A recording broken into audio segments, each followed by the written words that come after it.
Primeiramente, boa noite a todos. A gente vai falar um pouquinho para vocês sobre o fluxograma de vendas. A gente andou estudando e vai fazer um trabalho.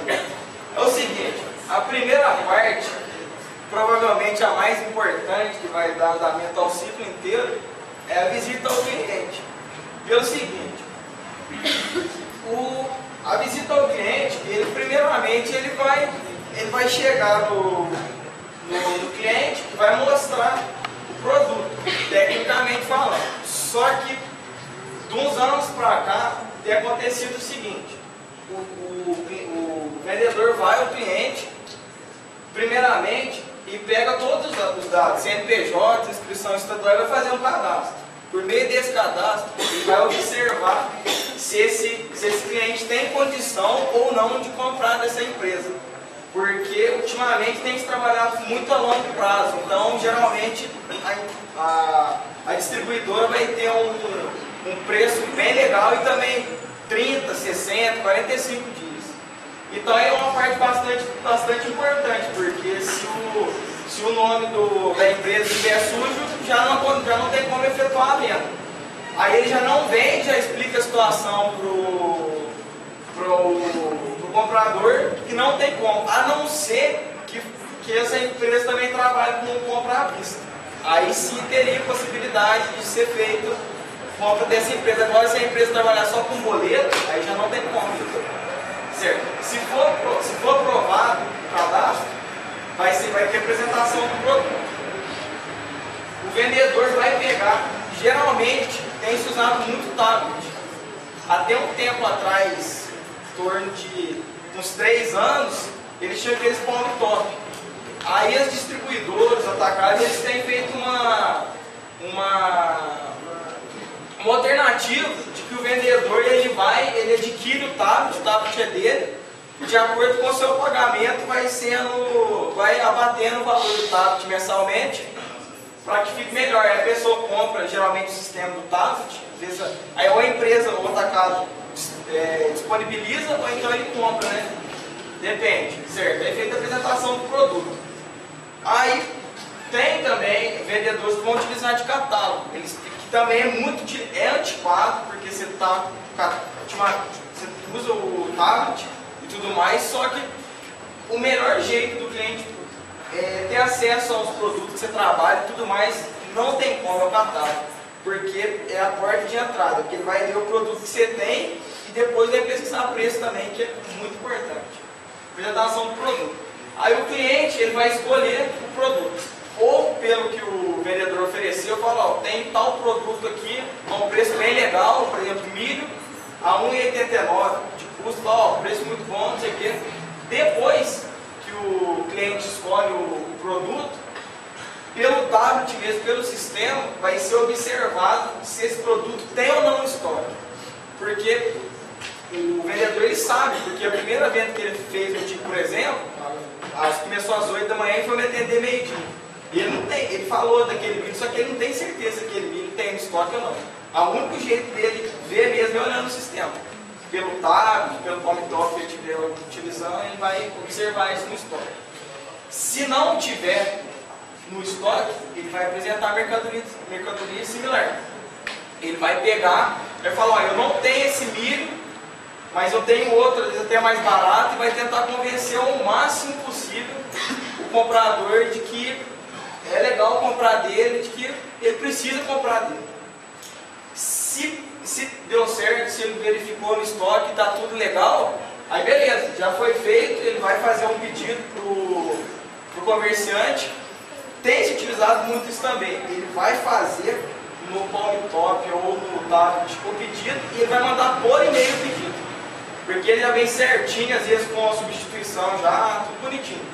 Porque aí você já vai, a hora que chega a mercadoria, você já vai na nota se bateu o valor ou não.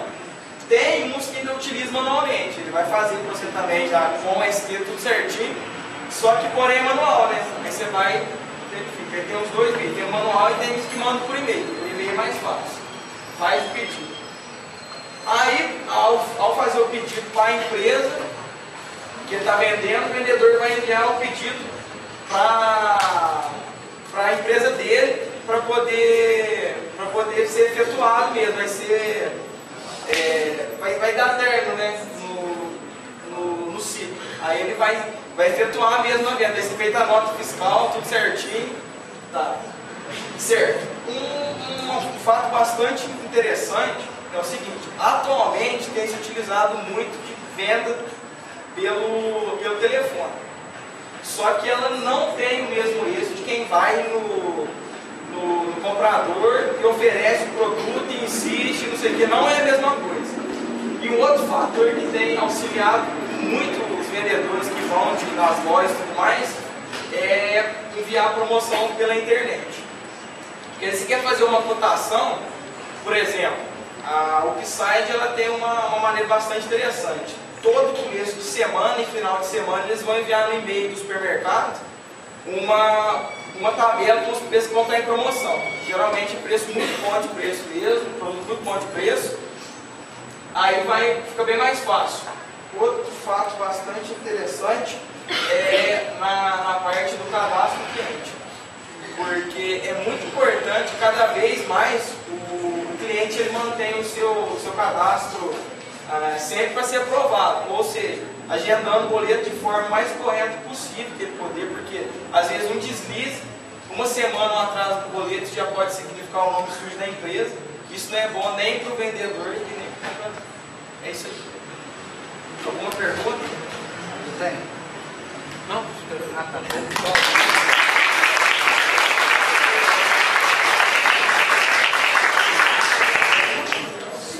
Pessoal, primeiro o grupo que analisou o fluxograma deles vai fazer as perguntas, depois alguém mais quiser fazer, fica à vontade. Okay? Eu tenho algumas perguntas assim. Nós analisamos o fluxograma de vocês e tentamos pensar na parte do sistema, né? E eu estou vendo aqui como que vai ser feito o cadastro. Vai ser feito na hora da primeira venda? Não, antes da venda. Antes da Porque é o seguinte, independente do cliente comprar ou não, já vai ser efetuado um cadastro. Porque quando você voltar no cliente, já vai estar cadastrado, você não precisa ter o trabalho de... Tá, digamos que essa empresa está entrando no mercado hoje. Ele não tem nenhum cadastro, como é que ele vai fazer para adquirir esses cadastros? Você está falando, por exemplo, o cliente não tem... Essa empresa, ela está entrando no mercado agora. Ela não tem nenhuma outra empresa cadastrada nesse fluxograma, nesse software. Como que ela vai cadastrar esse pessoal? Eu acredito que se fizer o cadastro na primeira venda que a empresa queira comprar, é interessante. Por exemplo, eu tenho uma empresa, eu vou fazer uma compra de um produto na sua empresa, que é esse aí. Na hora da primeira venda, eu vou fazer todo o meu cadastro. E a partir daí eu já vou ter cadastrado. Porque senão, como é que eu vou fazer uma compra se eu não estou cadastrado? Não, mas na verdade, esse cadastro, no caso, seria que a empresa vai fazer o vendedor vai fazer do atacado, ou então na verdade do cliente, né? Vai ser feito do cliente. O atacado ou a distribuidora vai fazer do cliente. Esse cadastro é importante pelo seguinte: você já consegue verificar se tem alguma pendência dessa distribuidora ou desse atacado. Porque se tiver, você já não vende. Porque vai que você vai efetuar, aí tem sistema, tem atacado grande, e quando você já entra lá, ele já visualiza a sua situação em relação a serados, então você já não vai conseguir fazer, não vai conseguir terminar a venda. E outra coisa interessante é que, por exemplo, chega e faz a primeira visita, aí não cadastra, o cliente, você não comprou nada, não cadastra. Tá, mas aí, se eu chego em você não compra, mas eu tenho o seu cadastro, pode acontecer uma promoção na empresa, onde eu já tenho seu cadastro, eu já mando para você, olha, já tem, aí caso você se interessar, fica mais fácil para eu chegar a você. Relação vendedor e comprador. Então, se por acaso, essa empresa são só as prospecções que vocês vão querer atingir. Se, por exemplo, eu não entro nessas prospecções de vocês, eu não estou cadastrado ainda, mas eu quero fazer uma compra, aí eu vou ter que buscar vocês para fazer o cadastro primeiro. Na verdade, se ele ligaria para o vendedor, no caso, ele iria e faria o cadastro para vocês. Beleza, tranquilo. E você falou uma coisa interessante da SPC de Serasa. Vai ser feita pelo SPC e pelo Serasa mesmo? É, Ah, tá. o sistema deve ter. Tá. O sistema deve ter, não, pro jeito que ele que vai fazer. Você tem que fazer isso aí. Tem como. Não é difícil não. Geralmente a empresa maior que utiliza isso, mas eu acredito. Não é difícil não, a gente pode fazer isso integrado com a Associação Comercial da cidade. Isso é tranquilo. Uma outra pergunta também. Produto vendido à vista, vai precisar de cadastro? Vai precisar ser cadastrado? Então essa empresa só vai vender para quem for cadastrado. Se eu chegar lá no Caruso querendo comprar uma coisa sem querer fazer um cadastro, eu não vou poder comprar. Não pode só cadastrar. É porque atualmente, geralmente é assim, você tem que ter um CNPJ ou então uma pessoa física, um CPF, para você poder fazer compra. Geralmente CNPJ. Não, tranquilo. Agora sobre o envio do pedido. Apresentação de mercadoria similar. Se a pessoa não aceitar essa similar, por que não a gente criar uma área para enviar uma notícia para ele falando que o pedido que ele tem já tem no estoque novamente, por exemplo? Então, é muito interessante, só que geralmente quando acontece esse tipo de coisa, isso vai acontecer, lógico, o dia da empresa foi e repor o estoque, vai ter no estoque.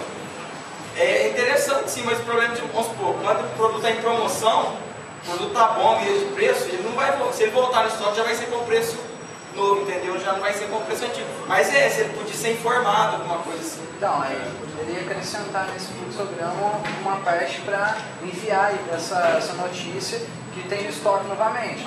Aí o que pode fazer? Quando o cliente não aceitar o produto similar, desce uma opção ali para envio de um e-mail ou de alguma solicitação, alguma coisa desse tipo, para ele voltar na empresa, para você apresentar o produto novamente, para ele escolher esse produto novamente e ver se tem estoque novo. Aí ele vai ver que tem estoque e você está fazendo a apresentação de novo, já vai estar com o preço atual. Porque às vezes, por exemplo, acontece... Opa, mas vocês vão ver, mas lá em não tem muito produto. E a gente precisa de um produto específico. Então, então às vezes a gente tem que esperar chegar, cara. É difícil. Eu sou de Maceió, não sei. Você tá no mesmo barco, então. Você tá no mesmo barco, então. E às vezes a gente precisa desse produto, cara. Então a gente tem que esperar. Geralmente cidade pequena é discriminação. Porque o cara ele quer vender em cidade grande. Porque geralmente em supermercado maior você consegue vender mais. Então ele deixa geralmente cidade pequena por último, alguma coisa assim. Ou não entrega, corta, tira. Porque talvez seja interessante isso. Você está fazendo com que ele volte na empresa. Ele oferece outros produtos. Beleza. Mais alguém? Essa questão aí, a empresa visita o cliente ou o cliente solicita a visita da empresa? Então, a empresa ela já vai visitar, ela já vai ver todo o ponto de comércio, vamos supor que a gente estivesse começando o mercado agora. Já visitaria todos os pontos de comércio possíveis para venda, já fazer o cadastro vendo quem pode comprar ou não. Então a gente já tem uma falha, porque se você for visitar o cliente, primeiro você tem que mostrar o produto que você tem, para depois, se ele vai aceitar, fazer o cadastro com você. É porque assim, geralmente o cara ele vai pegar o CNPJ, mas não assim o cadastro para já venda, é só para ter um cadastro no palm dele, para que ele possa saber que você está lá, que você endereça esse tipo de coisa para visita, entendeu? Então, porque a partir do momento que você apresenta o produto, o cara vai ter o interesse ou não de comprar o seu produto. Aí, a partir disso, que ele vai fazer o cadastro. É outra coisa. Cadastro aprovado ou não. Não vende se não for aprovado. Mas se o cara quiser pagar à vista? Então, é o que eu falei. Aí ele, se for à vista, aí é tranquilo. Se a empresa trabalhar com a vista... Então, aí teria que ter uma outra parte para... Aí vai ser, a gente vai mudar, postar para eles, né? Aí vem a ideia de que vocês vão fazer a melhoria desse fluxograma, mas com base em sistemas. Vocês vão explicar as diferenças que há nesse fluxograma e mostrar qual a solução que vocês Eu acho que a gente vai dar fazendo duas opções. Uma sem o envio da solicitação para voltar e o outro sem. E na verdade eles vão, né, isso eu acho que não deixei claro, mas eles vão montar esse fluxograma com base no sistema para vocês, e vocês vão avaliar. A gente vai fazer um processo contrário depois. Vocês vão avaliar se esse sistema corresponde ao que vocês querem. Vocês estão mostrando aí. Mais alguém? Eu. Não, assim, eu só acho que eu não posso ter perdido isso, mas se você não vende, pensando no sistema, se você não vende, mas o cadastro vai ficar registrado. Mesmo que você não venda, porque uma pendência qualquer. Financeira.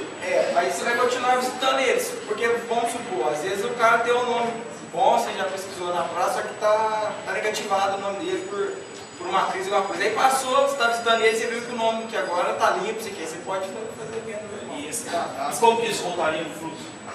Como que esse processo voltaria lá? Então, ótima pergunta. Mas eu acho. Eu acho que Eu falei que às vezes é claro pra gente, não é claro pra quem tá vendo. É porque essa questão de fluxograma, para a gente, sistemas, ela é um pouco mais detalhada. Bem mais detalhada. Vocês vão ter um pouco dessa noção quando eles trouxerem a solução de sistema para vocês. Então vai ficar tudo mais detalhado. Então, por isso é bom essa interação. Mas eu acho que quando ele não vende, finaliza o fluxograma. Depois vai começar um outro só quando ele faz outra visita. Se você já tem o cadastro, você já tem o cadastro dele registrado no banco de dados. Então, aí ele já volta. Você não tem que fazer cadastro novo. Então. Só que aí ele vai ali, ele vai só verificar se o cadastro está aprovado ou não.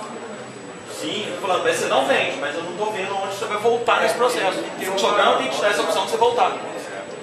Porque ele tem que estar mais detalhado no caso. Somente você está falando de sistema, você está falando de lógica. Não, então. Só que ali aquele cadastro, ele não vai cadastrar agora, ele já vai estar cadastrado, ele só vai ver se está aprovado ou não. Tudo bem, onde você vai voltar. Ali no fluxograma você não pode começar de novo, você tem que... Não vende, voltar não visita. Imagina que o que percorre ali é um fluxo de sangue, ele não tem jeito de sair do corpo e voltar lá no começo. Ele tem que voltar, logicamente, pensa num circuito de sangue, não pensa num circuito, um bit. Pensa num bit, caminhar no circuito. Você não consegue tirar o bit e colocar de novo lá no início, você tem que fazer ele percorrer o circuito. Porque na conclusão que a gente tem não tão apurado assim, contadores é o seguinte: quanto mais cadastros feitos, mais amplo seria a gente atingir com os nossos produtos. A gente passa, a gente não conseguiu efetuar venda, não aceitou, às vezes a pessoa estava com o nome sujo ou não tinha produto. Geralmente, tanto esse nome no cadastro, ou o seguinte, porque a maioria desses vendedores, no caso, eles passam 15 dias, semanas, pela logística deles, às vezes eles passam de conta porque seria caminho dele, ele não perderia. Aí você estaria sempre circulando. No processo seu. No processo voluntário. Se apresentarem as perguntas que foram feitas. Se a gente voltar com as alterações, vão surgir novas dúvidas que vão mudar novamente o fluxo, e assim é um ciclo que não se acaba. Então, eu vou colocar algumas considerações com base no que eles falaram, no que vocês falaram. Primeiro delas, o momento do cadastro. O que ele falou é interessante. Você vai apresentar o produto, e ao apresentar o seu produto, o cara quer comprar, você faz o cadastro. Se ele não quiser, você pede para fazer o cadastro. Eu acho interessante, no momento da visita da venda, fazer o cadastro. Ponto positivo. Então dá para poder mudar. Mas nós temos um pequeno problema, que é quanto à validação dos dados cadastrais dele do pessoal do sistema, porque no momento que ele está lá, na primeira visita, por mais que o cara tenha o cadastro, ele faça o cadastro, ele vá comprar à vista, tem todo um processo. Pode ser que se faça manual ou de forma automática, que é a validação de inscrição estadual, para ver se ela está ativa ou não. Se o CNPJ, o endereço do cadastro do CNPJ é o mesmo que foi passado pela empresa, que às vezes a empresa tem o CNPJ no endereço, mas ela, o estabelecimento físico está em outro. Então tem algumas validações necessárias fiscais para poder ser feito antes de efetuar a venda.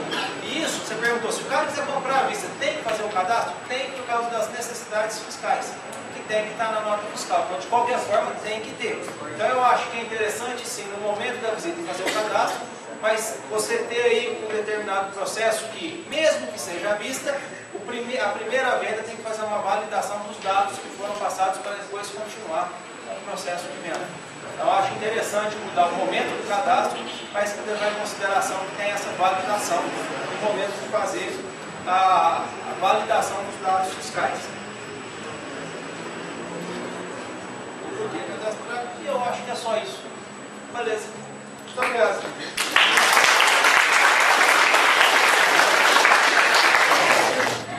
A parte de vendas que foi apresentada, foi proposto que fosse feito um fluxo para empresas, atacadistas ou indústrias que vão até seu cliente para poder vender. Se surgir a necessidade de desenvolver ou fazer um fluxo para atendimento ao consumidor, que é atendimento de balcão, depois a gente pode fazer um fluxo disso aí sem problema nenhum, tá?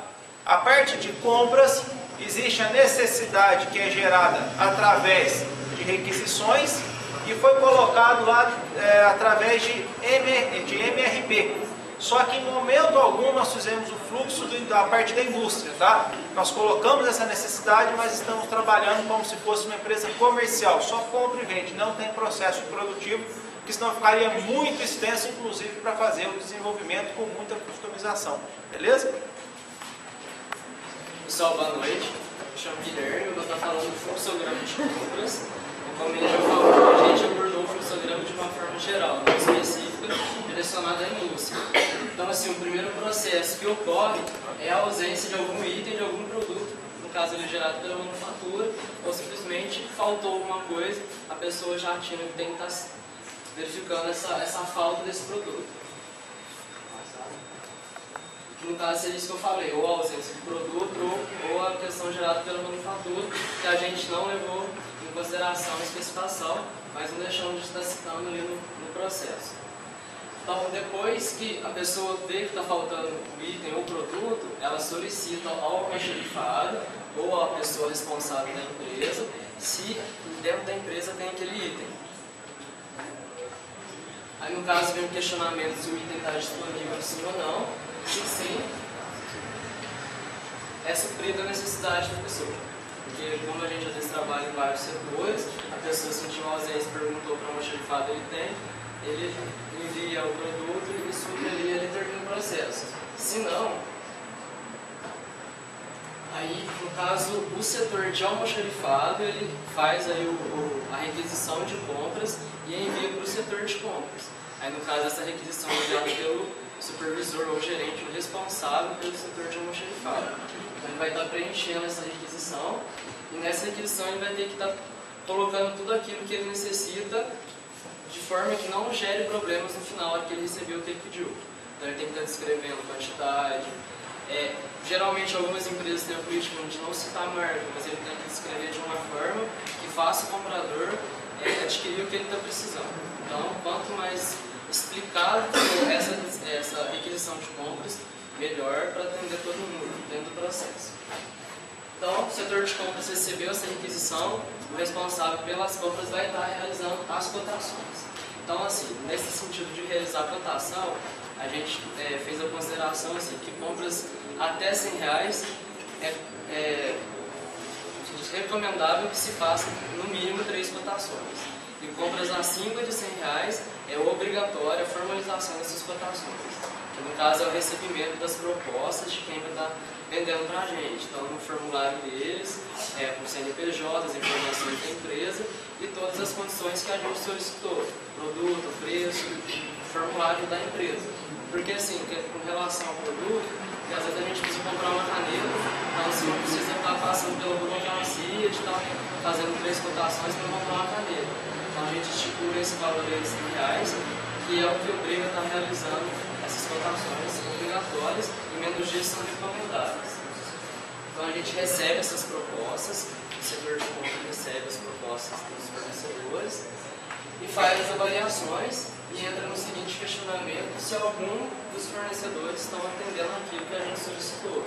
Tudo aquilo que foi pedido lá naquela requisição, questão das descrições e também levando em consideração às vezes condições de pagamento que a empresa adota como política, porque às vezes a empresa pode ter provisionamento de caixa, então o comprador tem que estar levando em consideração que as compras dele têm que ser também levado em consideração a questão de condição de pagamento. Alguns dias, se existe opção de parcelamento, se a empresa trabalha, que a gente compra, né?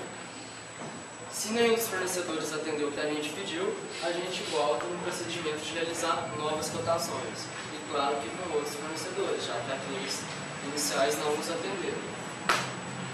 Se o fornecedor nos atendeu, a gente vai passar a previsão do valor que foi finalizado ali, que foi ganhador, para o setor financeiro. O setor financeiro está ali fazendo a sua programação de pagamento. Aí a gente vê se esse saldo foi aprovado. Igual disse, tem empresas que trabalham com questão de provisionamento de caixa. A maioria, né, deve estar trabalhando nisso com relação ao seu fluxo para ter um andamento legal.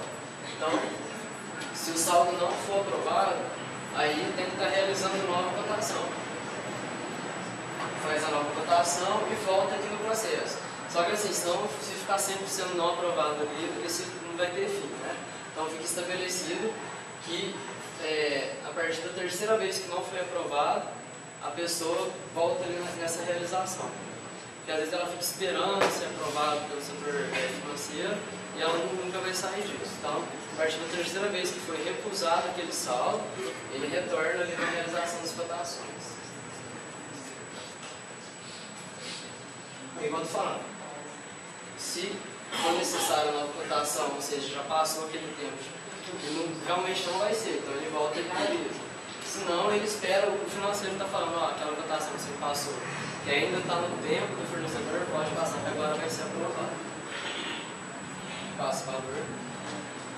Se ocorreu tudo certo, foi tudo aprovado, a gente vai estar emitindo aí o nosso pedido de compra ou o nosso formulário pode ser chamado aí de autorização de fornecimento, que é um documento formal emitido pela nossa empresa, solicitando o serviço ou produto da empresa que a gente vai contratar. Ali vai constar tanto os nossos dados, quanto os dados da empresa vencedora e tudo aquilo que foi acordado. E claro, com a assinatura, né, de quem comprou e também do gerente do setor de compras que está ciente disso. A gente faz um envio desse formulário ao fornecedor ganhador. Aí no caso ali do envio, assim, como forma de controle, a gente pode passar, assim, algumas empresas embutidas no fax, né? Então seria um documento, assim, no sentido de controle de arquivo, ou envio por e-mail com confirmação de recebimento dessa autorização. A gente aguarda o envio dos produtos que a gente comprou. A gente recebe eles. Então, a gente recebeu nossos itens, a gente tem que fazer essa conferência. Claro que com o documento fiscal, que no caso é a nota fiscal. Tudo aqui, aí essa conferência vai desde o que a gente pediu, como está ali, a gente faz toda a conferência. A gente vê se os dados são conferem. E assim, a função do comprador também, total essa questão de conferência, até mesmo para não atrapalhar fiscal, contábil e quem te pediu o produto. Por exemplo, às vezes vem nota fiscal com razão social errada, CNPJ incorreto, interesse incorreto, isso acarreta problema para o fiscal, então você já tem que estar notificando aí o seu fornecedor. Então, se os dados não conferem, você faz essa notificação. Aí, essa notificação pode ser via e-mail ou contato telefônico, de forma que você comprove que você avisou ele que está errado. Aí você aguarda o recebimento daquilo que estava incorreto no caso. Se foi os itens ou se foi a questão somente de documentos, aguarda o recebimento, faz conferência novamente, até o momento que tudo conferido, tudo está tudo certinho. Aí a gente encerra o processo, que é o feedback ao nosso setor solicitante, que foi o primeiro que solicitou o produto, então a gente já está ali, a gente passa para ele. E a gente envia a nota fiscal para o setor fiscal. E aí agora a gente já passa, a gente termina ali e passa para o fiscal começar o processo deles. Aí assim encerra o fluxograma de compras.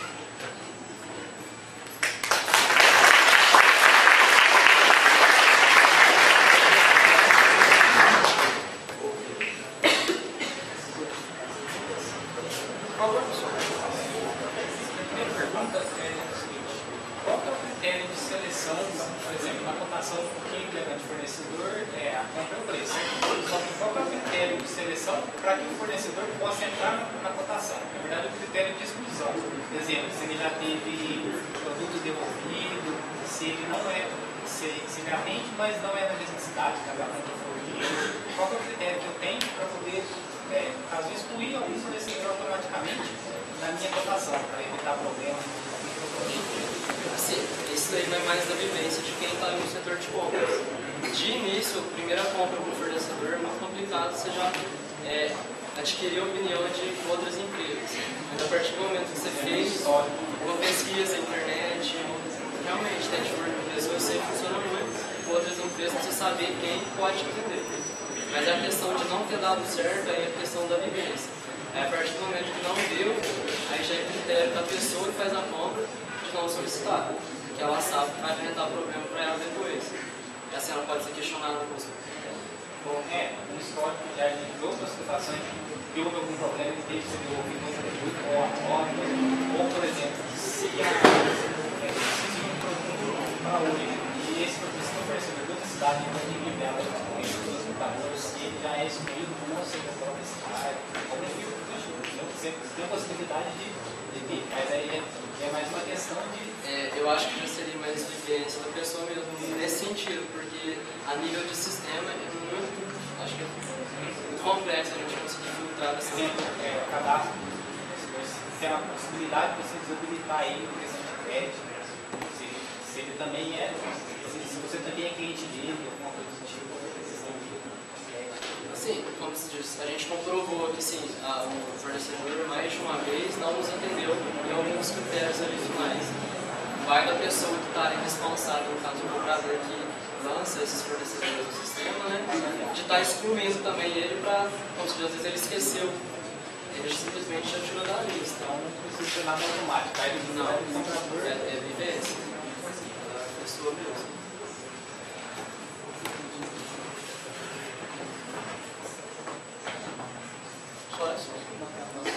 A pergunta é, cada processo do compra vai ser avisado visitante. Por exemplo, se o gerente pedir para comprar a caneta, vai aparecer lá no sistema. Comprando caneta, a caneta foi aprovada, a caneta está chegando. Só vai avisar ele no final lá. Ou seja, esse desenvolver a questão de transferência, né, que vai ser mais voltada para quem solicitou e não para o financeiro, né?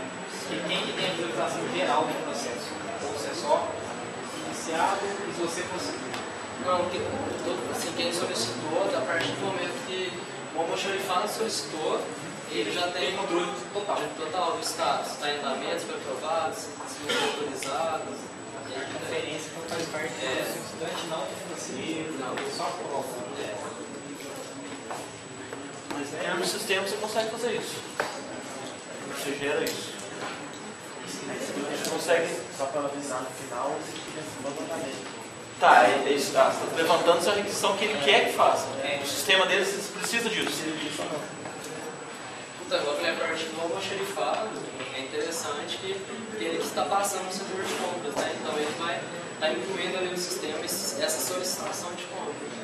Para o setor de compras estar efetivando. Então vai estar aqui uma solicitação de compra, depois o comprador vai estar fazendo o processo dele, vai estar lançando o fornecedor, vai estar chegando no processo de autorização, e a hora que ele terminou a autorização dele, que chegou no fiscal, vai ser dada a baixa dele. Mas a partir do momento que quem fez o primeiro aqui, visualiza aonde está. O movimento 1, 2 ou 3, assim numerado.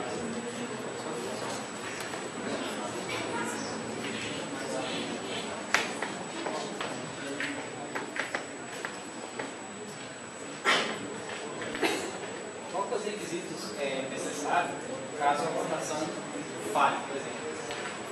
O financeiro não aprovou uma das votações por questão de caixa, né? Ele não estava previsto, ou ele não tem planos, não aceita essa votação. Qual que é os requisitos para que seja uma nova votação, por exemplo? O que vai ter que ser trocado, mas que dependa mais do financeiro, entendeu? Não de quem está comprando. Por exemplo, o que o financeiro pode ou não bloquear. Então, essa é mais uma separação. Só a questão do financeiro se envolve mais com a questão do valor da compra, né? Então, se ele não aprovou o saldo, ou seja, eu não tenho esse saldo nessa data, você quer comprar.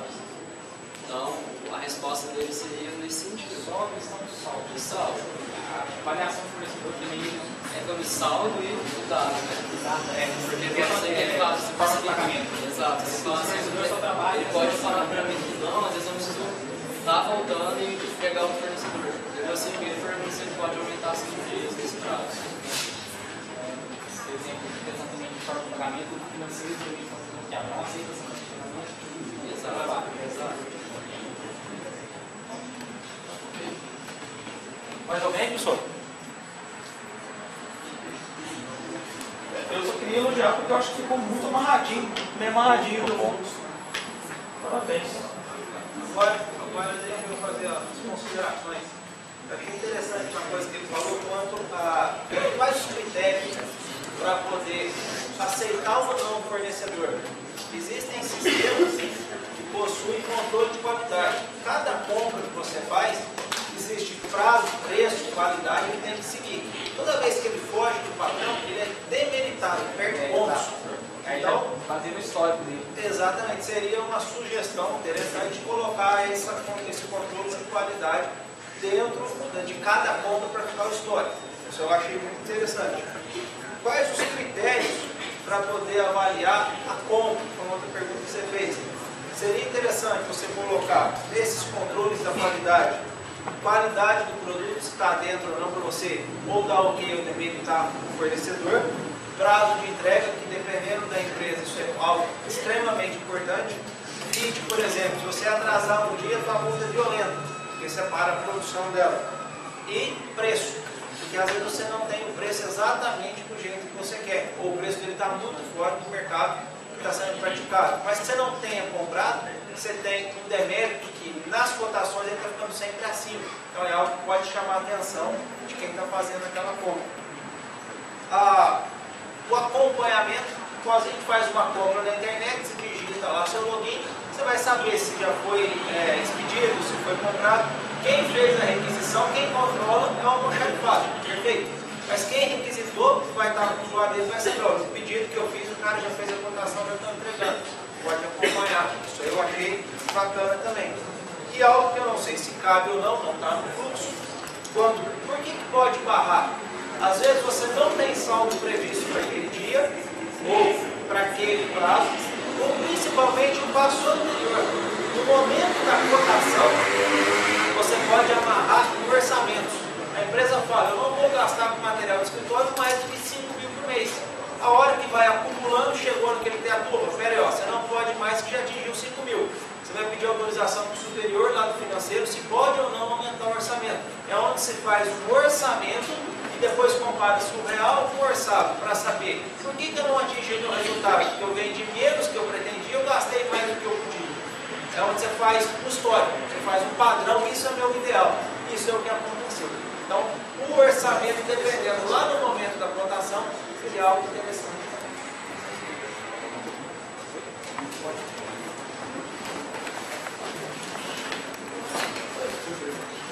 Então, meu nome é Marcela e eu vou falar da parte de contas a pagar. Então, o departamento de contas a pagar ele vai receber 3 tipos de documentos, que são as entradas manuais, as notas fiscais de entrada de mercadorias e serviços e a folha de pagamento, que vai receber no departamento pessoal. Bem, depois que, no caso, a pessoa encarregada recebe esses documentos, essas despesas, ela vai verificar essas compras, vai verificar se o processo realmente está certo, se está correto, e ela vai passar, no caso, para o encarregado do setor, no caso financeiro, para ver se procede para o pagamento. O encarregado vai analisar, às vezes com o responsável, o gerente ou chefe do departamento financeiro, e vai ver se realmente procede para o pagamento. Aí vem a questão, o pagamento está liberado? Se não, vai pedir novamente uma liberação do pagamento. Vai analisar, às vezes o departamento o responsável do departamento de contas a pagar não tem conhecimento daquela despesa. Vai ver com o gerente, quem for o responsável.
vezes do boleto para outro dia, no dia seguinte, enfim. E uma questão, se no banco o pagamento não for liberado, caso lançou e não tem saldo, a pessoa tem a opção de lançar no outro dia. Só que tem que lançar, fazer todo o processo novamente, lançar novamente. Existe uma pessoa responsável por essa liberação, o banco ele só paga depois que o responsável da empresa autoriza. Normalmente tá, assim, são os gerentes, ou às vezes até os donos que ficam nessa parte da liberação. E o banco ele só vai autorizar esse pagamento depois dessa pessoa analisar todas as contas que foram lançadas e liberar. Depois, se tem saldo no caso, vai efetuar o pagamento. Efetuado o pagamento, o banco ele libera um comprovante do pagamento, que no caso é a comprovação que foi paga aquela conta. Tem uma questão também que não é lançado só no banco esse pagamento também é lançado no sistema da empresa. No caso ali vão ter os dados, questão do fornecedor, qual é o fornecedor. No caso de empresas que possuem, por exemplo, filiais, qual filial corresponde àquela despesa, a forma de pagamento, se é boleto, se é transferência. Tem a questão também do que se refere àquela despesa. E tem também, e depois de efetuar o pagamento pelo banco, depois de imprimir o comprovante certinho, você vem só dando baixa no sistema da empresa dessas contas que foram pagas. Agora eu vou falar contas a receber. No caso, o contas a receber, ele vai receber a geração do contas a receber.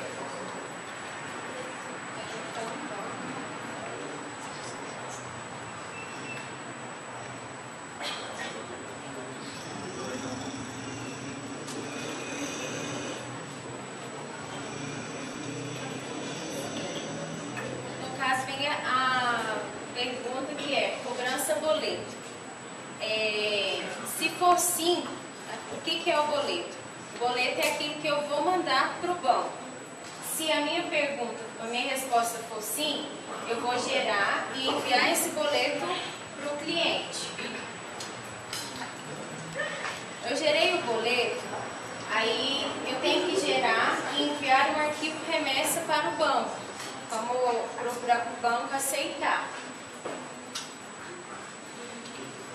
Aí vem a pergunta. Pode acontecer de você mandar algum dado errado no boleto e o banco rejeitar, porque tem que estar conforme o cadastro, tudo que você fez no banco. O arquivo foi aceito?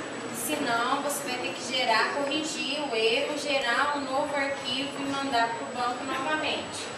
Se sim, você vai fazer a baixa do arquivo retorno do banco. O banco, ele deixa disponível um retorno, que lá no caso tem uma transmissão de arquivo, que seria onde eu mando esse arquivo e aonde eu entro e recebo o arquivo do banco atualizado. Nesse arquivo retorno do banco, quando os boletos são efetuados o pagamento, quando eu baixo esse arquivo e tem algum boleto que foi pago, na hora que eu baixo ele no sistema, ele já faz a baixa automática do banco desse arquivo para o sistema. No caso, eu vou gerar um relatório do sistema de baixas para ver. Aí eu vou ver se as baixas foram efetuadas corretamente. Pode ter alguma falha e algum título ficar sem baixar. Caso aconteça a falha, eu localizar um título que foi pago através do francesinha, que também o banco libera, eu vou ter que fazer essa baixa manual no sistema. Se sim, eu já vou gerar um relatório de títulos vencidos. Aí, no caso, a baixa foi efetuada no manual, eu também vou gerar um relatório de títulos vencidos. Tem a pergunta: eu vou enviar a cobrança? Se não, Aí pode ser que tenha alguma empresa, por exemplo, o título está vencido e aí a empresa tem uma política de aguardar 2 dias, 3 ou sei lá, depende da política de cada empresa. Aí nesse caso vai aguardar por 2 dias. Se sim,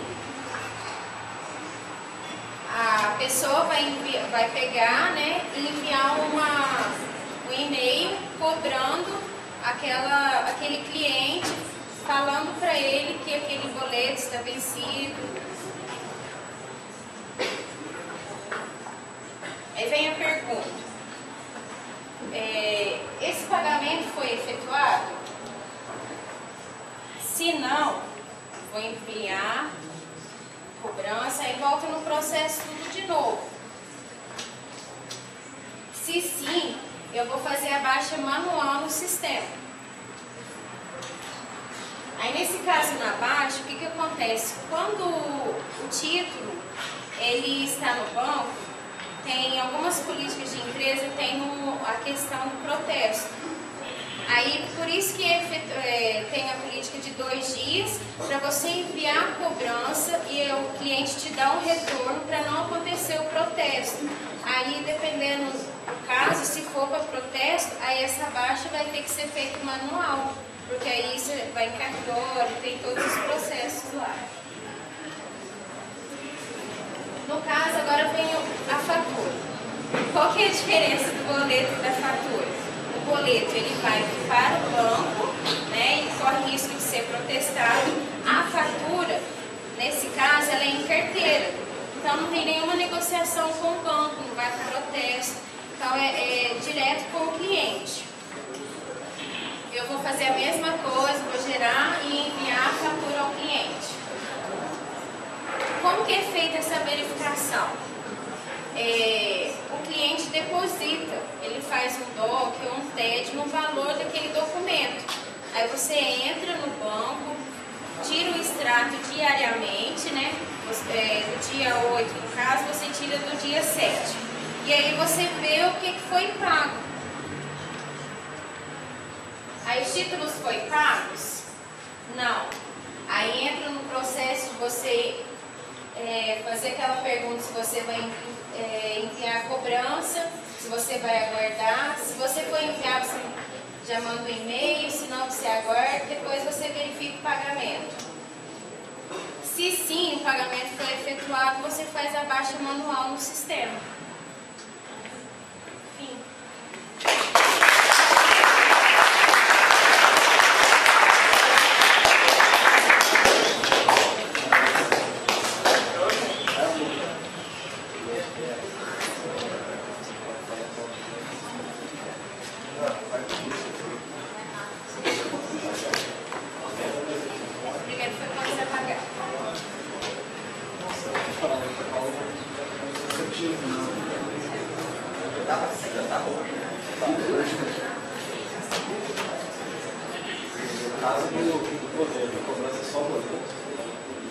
No caso, são 2, né? Que é o boleto e a fatura. No caso, o boleto é um formato diferente que você manda para o banco.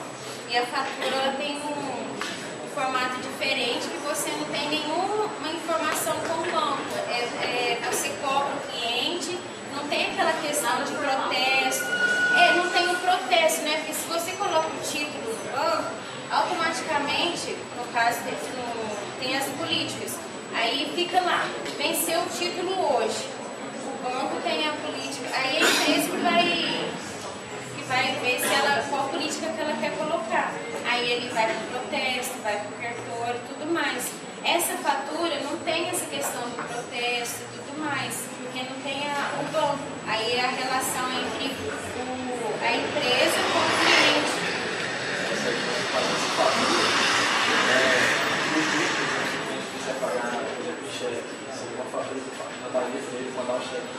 Então, aí depende de cada política da empresa, né? No caso, a minha experiência lá é tudo feito através de banco. Nós não temos nenhum processo de cheque, nem nada disso. O pagamento é tudo realizado através da conta. E quanto mais você faz? Então, o sistema é muito complexo, eu acho a questão financeira, portanto, deu um trabalhão para montar isso aqui.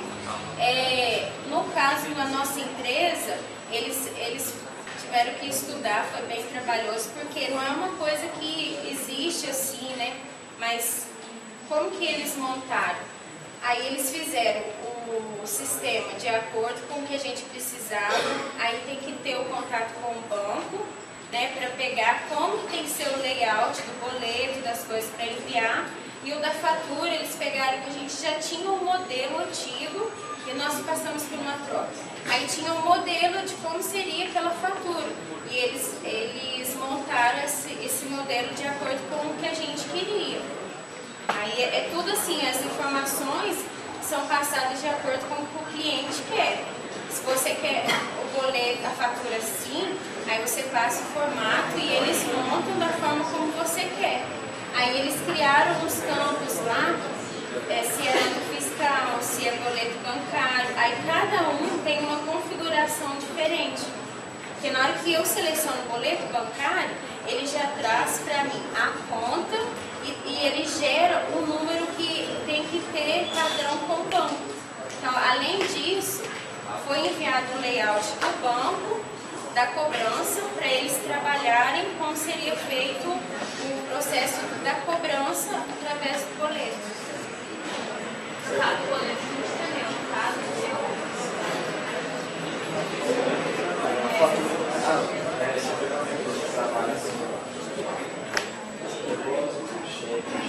Posso usar a fatura em todo caso para fazer todos esses tiros. De qualquer jeito. Só fazer uma intervençãozinha. Isso aí. No processo dela, a empresa não trabalha com pagamento de cheque em dinheiro, somente banco. Então ali ficou ou boleto, a pessoa paga pela internet, o boleto do caixa, ou transferência bancária. O que ele está dizendo faz todo o sentido, porque a política da sua empresa não recebe dinheiro nem cheque. Mas pode se adaptar depois, porque quais são os documentos de cobrança? Ou boleto ou fatura. Ali morreu. Na hora do recebimento do boleto ou da fatura, convém colocar uma opção de receber qualquer um dos dois em dinheiro ou cheque dentro da empresa. Então cabe lá uma adaptação no recebimento para abrir. Olha, eu recebi em dinheiro ou cheque dentro da empresa ou eu recebi através do banco, pelo boleto ou transferência eletrônica. Então, a pergunta é cabível para você acrescentar um processo de recebimento dentro da empresa. Depois a gente adapta isso. Aí, no caso do você gera um boleto para enviar um cliente, né? Sempre quando vez que o cliente de pelo boleto, você No caso é tudo eletrônico. Eu no sistema gero o arquivo. Depois eu faço a transmissão no campo que tem no banco para transmissão de arquivo. Então, e-mail o boleto. Aí é feito tudo por e-mail. A gente não chega, a gente imprime tudo em PDF, o boleto, e no caso, se tiver nota ou alguma coisa, a gente imprime tudo em PDF e manda tudo por e-mail. Não tem e-mail. Aí você imprime e manda pelo correio. Uma alternativa é mandar junto com a nota fiscal. No caso do arquivo de trimestre do banco, pelo que eu trabalho também, esse arquivo, quando ele aceita ou não, eu acho assim que o arquivo, quando você gera o arquivo, o banco vai aceitar de qualquer jeito. No caso, se tiver algum erro no boleto, a gente retorna do banco. É porque assim, eu enviei. O que acontece?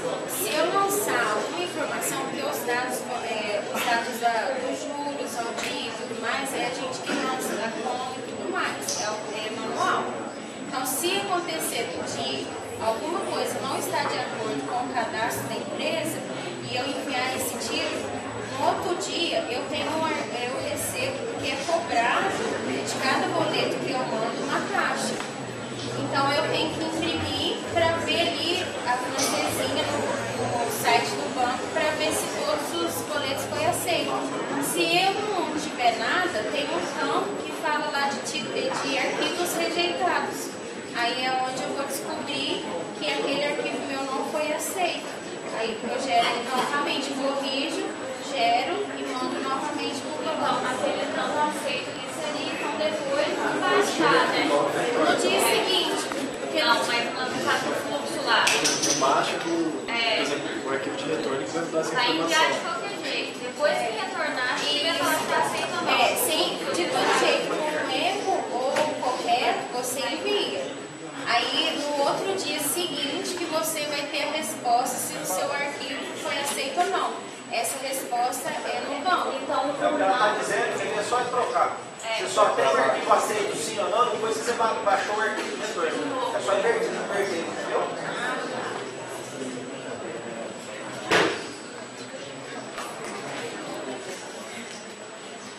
No caso, você falou da baixa manual do sistema, essa no caso, A francesinha, ele me traz tudo que foi. Aí tem um campo que está lá, L, que é liquidado, tem um campo de que entrou, deu entrada no sistema, ou que deu baixa, né? Então tem tudo certinho. Essa baixa manual, o sistema que eu estou, eu gero um relatório e esse relatório não bate, porque você vai ter os títulos lá que estão para vencer ou já vencidos. Então você consegue confrontar se realmente tem alguma coisa que não está no banco e que tem no seu sistema. Quando você já tem um relatório de vencido, não tem necessidade de a gente fazer um relatório de relatório que tem vencido, de nosso relatório. Emitir o relatório que foi pago. Não só o que foi vencido, o que foi pago também. Assim, tem, mas no caso, contas a receber, não ele tem a função do contas a pagar é estar ali vendo que está vencido. O que já foi pago, até tem no sistema também, você tem os baixados. Você consegue ver tudo que já foi pago e baixado ali. Só que nesse caso, é importante você cobrar, ver os títulos que estão vencidos. Porque a empresa precisa receber. O que ela já recebeu, para ela não é importante. Se está tudo correto abaixo. Mas se ela recebeu, a gente tem que saber o que a gente recebeu para conseguir baixar também lá. Eu acho que esse relatório que a gente recebeu por dados é extremamente importante, inclusive para a conferência. No dia a dia do financeiro, não. Eu vou sugerir, depois a gente montar um leque de relatórios necessários e encaminhar para o grupo, que seria mais ou menos um descritivo do que é necessário, para eles incorporarem os tipos de relatórios a serem desenvolvidos.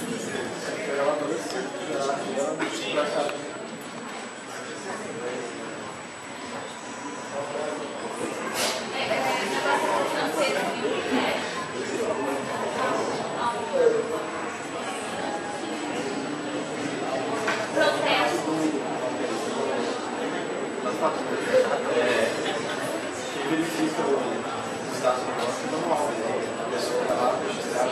Aí nesse caso vai ser bem manual mesmo. Porque aí no caso você vai ter lá no banco. E aí você vai fazer a baixa no sistema. Você falou de processo, no caso o processo não vai entrar então no ponto de receber não. Depois que o cliente não pagou mesmo e não tem aberto. É porque assim, a fatura ela não vai, então não tem como não protestar. É você e o cliente. Nesse caso, né? No caso assim, da minha situação, do que eu vivo, né? Gente, a fatura assim, direto com o cliente, porque é um cliente que tem a exigência que os títulos deles não vão no protesto, não vai para o banco. Aí depende, aí por isso esse é um critério que alguns clientes, dependendo, pode solicitar, que ele não deseja que a fatura dele vá para o que tenha boleto. Aí você vai ter que ser gerada essa fatura e a coisa feita manual. Vai ver no caso do boleto, o cliente não pagou mesmo, vai gerar protesto. Aí no sistema que a gente está vendo, vai ter a parte do protesto, depois que ele não pagou mesmo. Aí o mais importante. Eles estão dizendo que o fluxo, que até saída para protesto. Você fica sempre cobrando. Tem que ter sim uma saída para protesto. Tá? Ou mudando status, ou criando procedimento de envio para cartório, enfim, mas tem que ter um protesto. É porque esse processo não é feito no sistema, ele é acompanhado pelo banco. Mas Mas o interessante é ter um sistema. A gente coloca o sistema. Mas ver o sistema mais.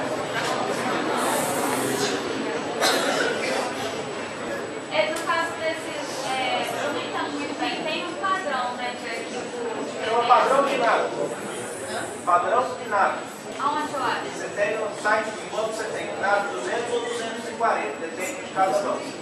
Inclusive, existe padrão de nada para recebimento, porque ela falou do que acontece em 99% das empresas. Ela lança no banco e lança no sistema. Existe padrão de nada de pagamento, onde você gera o arquivo e manda o pagamento, assim como você manda os recebimentos. Ou seja, faz o serviço uma vez só e acaba com tudo. Isso daí, se você procurar no próprio site do banco, você consegue esse padrão de nada. E essa fatura tem um padrão também? Não, a fatura é por conta da empresa. Ela desenha.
E antes da gente agendar, a gente já lança um sistema na empresa. Depois a gente vai agendando e durante os dias a gente vai pegando as fontes daquele dia e vai lançando no banco. Antes do cara já chegar a investimento faz a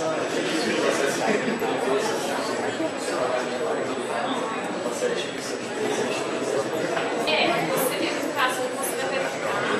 No meu caso, eu verifico com a minha chefe, e quando ela lançar, ela vai passar para o gerente geral. Aí a gente verifica, lança no sistema, mas não para nós, porque não vai ter o pagamento nenhum. Aí lá no sistema, só vencimentos, parcelado, parcelas, toda essa questão, assim, tudo é bem detalhado. Aí no caso do pedido de relação ao pagamento,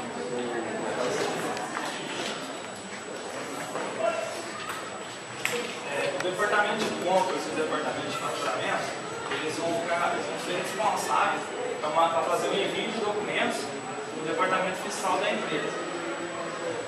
O departamento fiscal, o que ele faz? Ele vai separar esses documentos usando os critérios.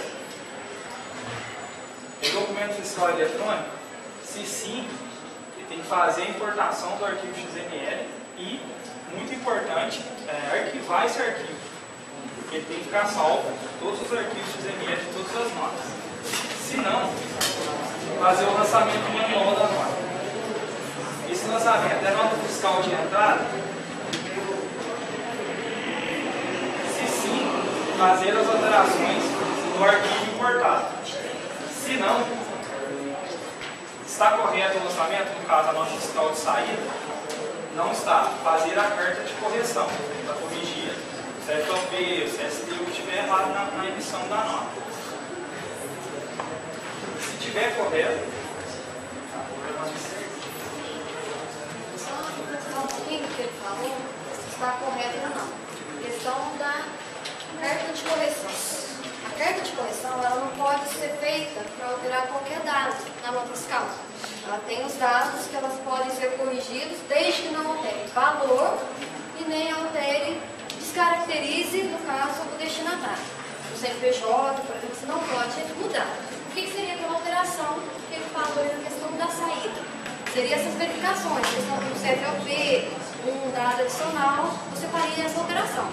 Já na nota fiscal de entrada, quem que faz a correção da nota fiscal de entrada?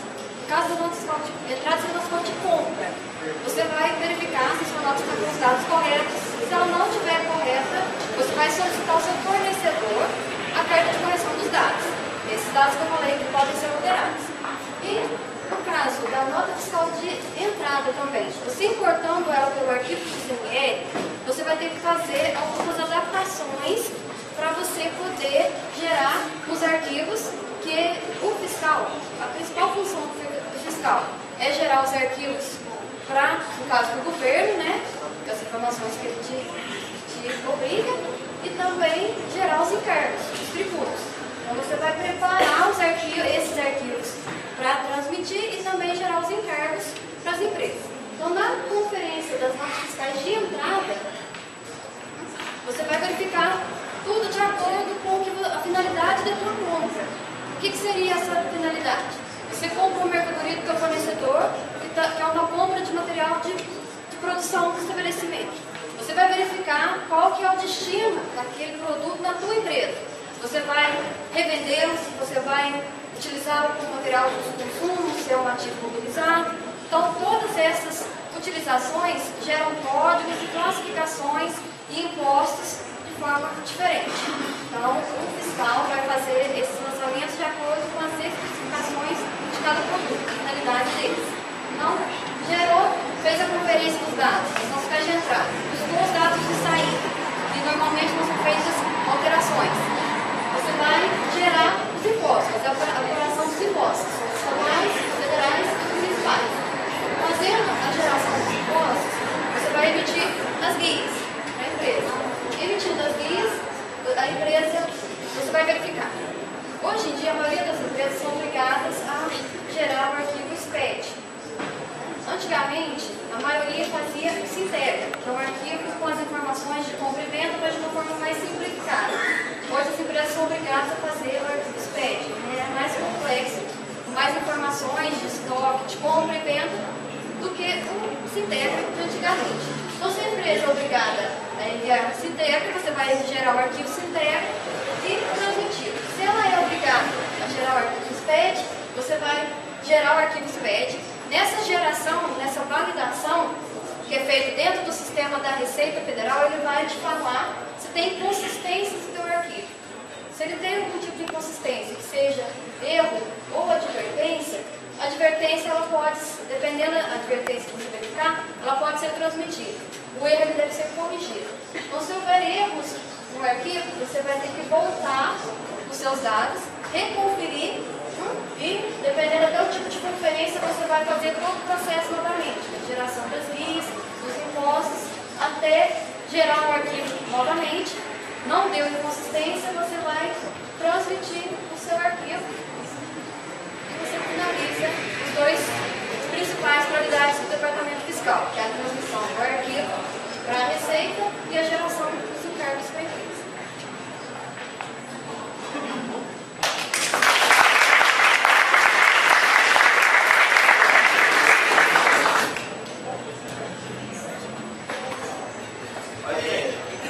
Pode detonar. Em relação ao fluxograma, a gente achou que ficou bem explicado. A primeira dúvida que a gente teve foi mais em relação aos modelos explicados, das nomenclaturas, que a gente não tem muita consciência. Até a gente podia pesquisar, mas para ter mais assunto, a gente deixou para perguntar aqui. Por exemplo, o que são notas fiscais que vocês colocaram? MOD 1, CTRC e CLT. Depois seria legal passar para a gente o que é cada um dessas, para a gente poder ter uma especificação legal. A nossa modelo era, vamos dizer, popular, nós fazia, imprimia naquelas impressoras, cada um tinha um programa específico, seu sistema, e imprimia no modelo 1, nota fiscal de venda padrão mais usada, que é o modelo 1. Já o modelo 55, que a gente não citou aí, já é o modelo da nota fiscal eletrônica, né, que é o arquivo XML. Né, o formato XML, você converte ele para uma nota fiscal. Seria um DANF, a gente não mencionou aqui, que é o arquivo, que é o documento que acompanha o transporte da mercadoria. Ela não é a nota fiscal, mas é um documento que acompanha. Né, é o espelho que tem o arquivo XML, que é a nota fiscal. Então, a nota fiscal modelo 1 é a nota fiscal impressa, os dados. O CTRC é o conhecimento de transporte rodoviário de cargas. É a nota fiscal das transportadoras de cargas, né? Rodoviárias, casas ferroviárias. É um modelo de nota fiscal utilizado específica para transportadoras. E qual é o outro? Série D. A série D é para venda de consumidor final. É aquela manual também que é utilizada para consumidor final. São esses tipos de modelos. Mas a nota fiscal, a gente até não entrou no sistema aqui, muito detalhe da nota fiscal. E tem aí, igual fornecedor, destinatário, classificação fiscal, a gente também não colocou, a gente colocou de uma forma mais ampla, porque a classificação fiscal também é um item que modifica muito o lançamento do departamento fiscal, como eu falei, a finalidade. O que é a classificação? Chama-se CFOP, que é o Código Fiscal de Operação. Você comprou uma mercadoria de uma indústria, ela vai te colocar um código na nota. Quando você vai digitar dentro do seu arquivo fiscal, registro de entrada, você vai ter que classificar esse código de acordo com a sua finalidade, que é a finalidade que a sua empresa adquiriu. Igual o exemplo que eu falei, ela vendeu o material que ela produziu, ela usou um código de venda de material de produção. Você vai usar esse material para uma compra de ativo imobilizado. Você vai mudar esse código, vai alterar esse código de acordo com a sua classificação, com a sua finalidade. Aquele Sintegra é o que mesmo? Sintegra é um arquivo eletrônico que consta todas as realizações de entrada, saída. O Sintegra também tem consistência do que... O Sintegra também é isso mesmo, tem que ver da mesma forma que faz o SPED. Eu sou Sintegra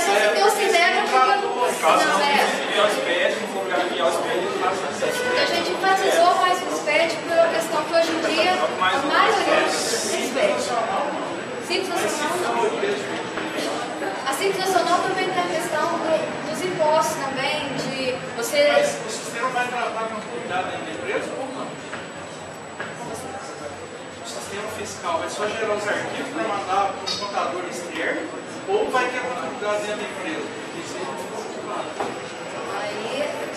Aí, as empresas hoje em dia, elas não querem fazer os lançamentos mais.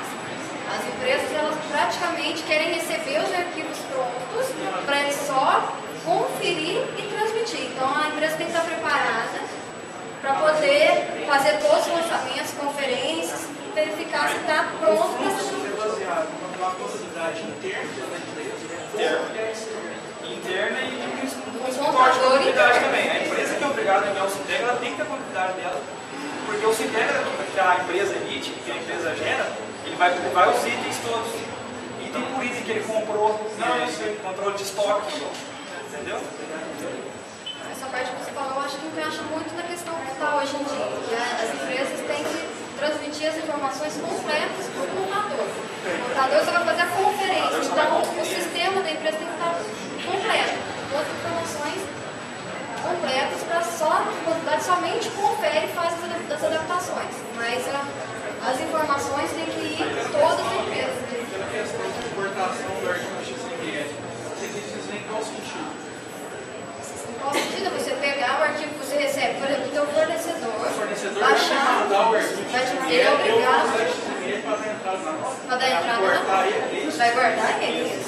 Só que os dados do XML, você vai lançar a nota do XML, ou você quer guardar só para guardar o XML e vai lançar a sua nota na nota? Isso. Não, você vai importar, aí o XML vai sair prontinho no lançamento do XML, a nota fiscal do seu. É porque tem duas opções, né? Ou você lança a nota manual. Hoje em dia, a carga de importar é mais rápida. Os férias que a gente vai estar em contato ainda, existem alguns problemas em se importar o XML. Tem muitos. Na hora que estiver desenvolvendo, sabe sobre isso. É o que eu falei, você vai importar, mas você vai importar o espelho da nota fiscal do fornecedor. Você tem que fazer as modificações, adaptações de acordo com a data da empresa. Você não pode importá-lo e gerar ele particularmente. Não, tem como importar. Facilita, adianta um pouco o processo, mas você vai ter o trabalho de entrar, fazer conferência e alterações da mesma forma. Mas a gente vai falar sobre padronização de códigos que vem do XML, meu código, são dados a serem tratados na importação.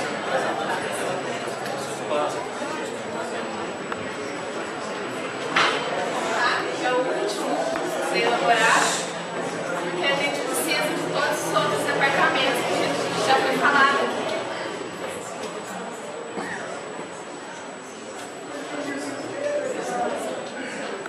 Então começa pelos departamentos financeiros, o departamento pessoal e o fiscal. O fiscal engloba entradas e saídas, compras e vendas, entradas e saídas. O departamento pessoal, que é a folha de pagamento. E o financeiro, as contas a pagar e receber, que a gente já falou. Aí a gente vem, se faz a integração.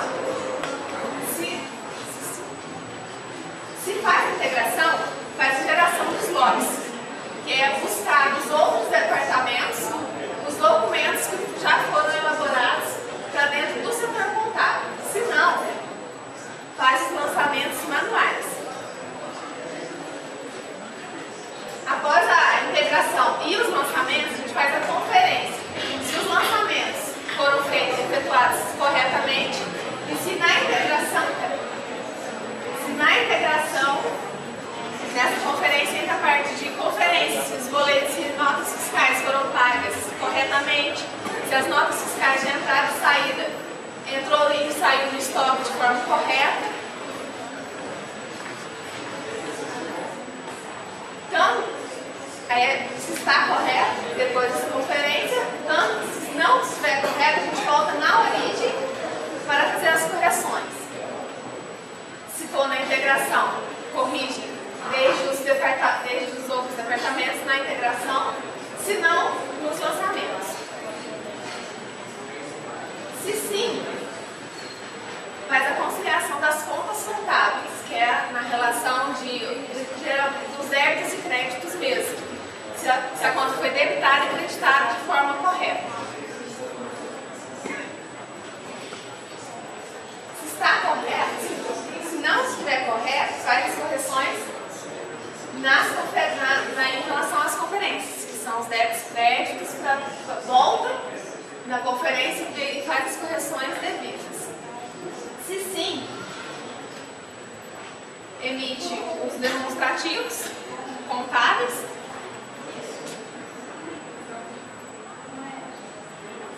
Aí a gente faz a estruturação do LABUR, que é o livro do lucro real, que tem a demonstração do lucro e dos impostos em cima do lucro que a empresa teve durante o mês. Aí gera SPED. Se não, ela emite direto os impressos para arquivo. Se sim, ela gera o arquivo eletrônico, que vai gerar o arquivo dentro do SPED para fazer as conferências. Se vai validar, se ele não validar, vai fazer as correções lá atrás, nas conferências, vai ver o que está errado e corrigir. Se sim, faz a transmissão via internet e emite o recibo do SPED e o arquivamento dos documentos.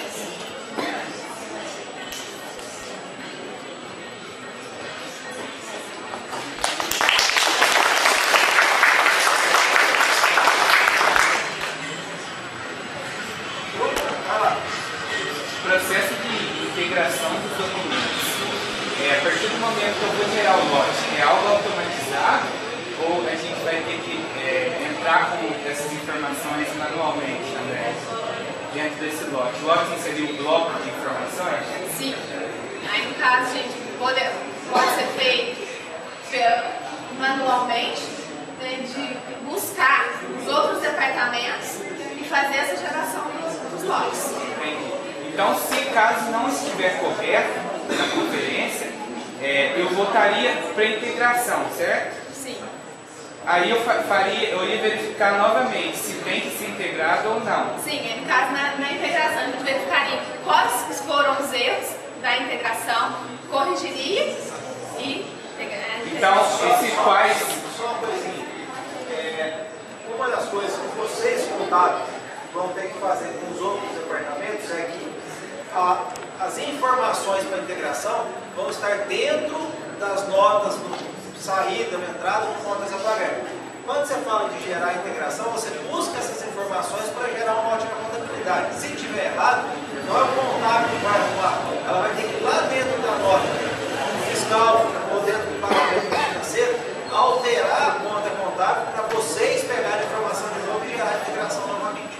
Entendi. Então, por isso que não tem o lançamento manual mesmo quando está incorreto. Porque não é de responsabilidade da contabilidade. Exatamente. Graças a Deus tiraram essa contabilidade e passaram para os departamentos. Em relação ao SPED, é o mesmo método que o pessoal do fiscal explicou. Primeiro eu vou validar ele para ver se tem alguma inconsistência e depois eu vou transmitir. Isso.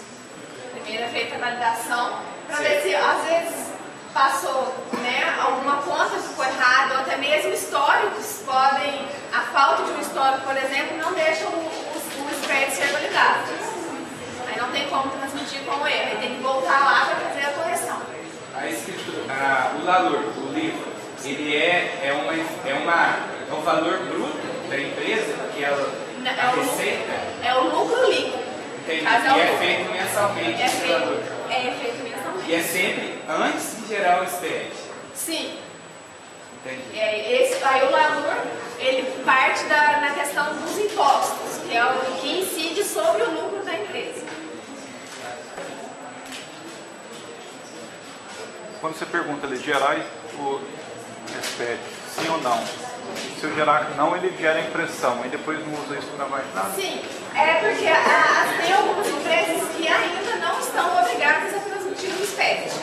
A empresa não estando obrigada a transmitir o SPED, ela emite os impressos, que é o balancete, balanço, livro diário, que o SPED como é que eu digo? É a substituição desses livros impressos para digital, que no caso é esses livros digitalmente transmitidos via internet, da forma digital mesmo. Depois que ele foi gerado, então não precisa ser impresso. O SPED ele é gerado, depois é impresso com o recibo do SPED. Não, porque você gerou o recibo, esse recibo é eletrônico.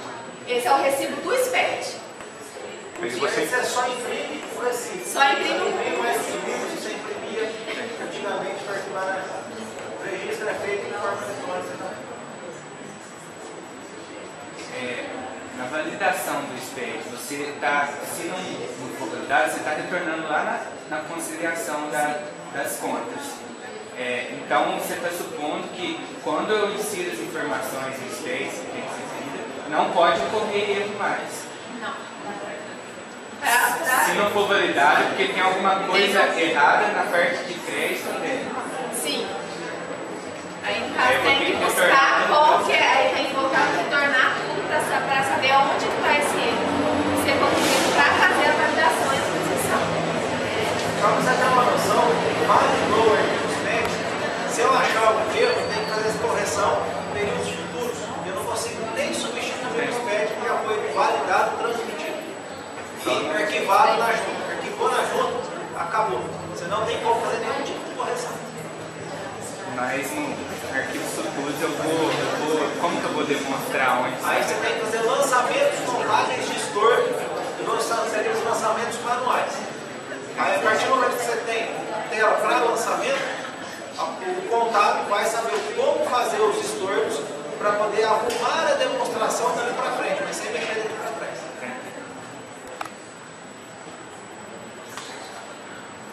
Então essa validação não tem como ser antes de gerar o arquivo ali. Nunca pode ser. Não, a gente, esse gerar do arquivo é no caso que o SPED tem um programa separado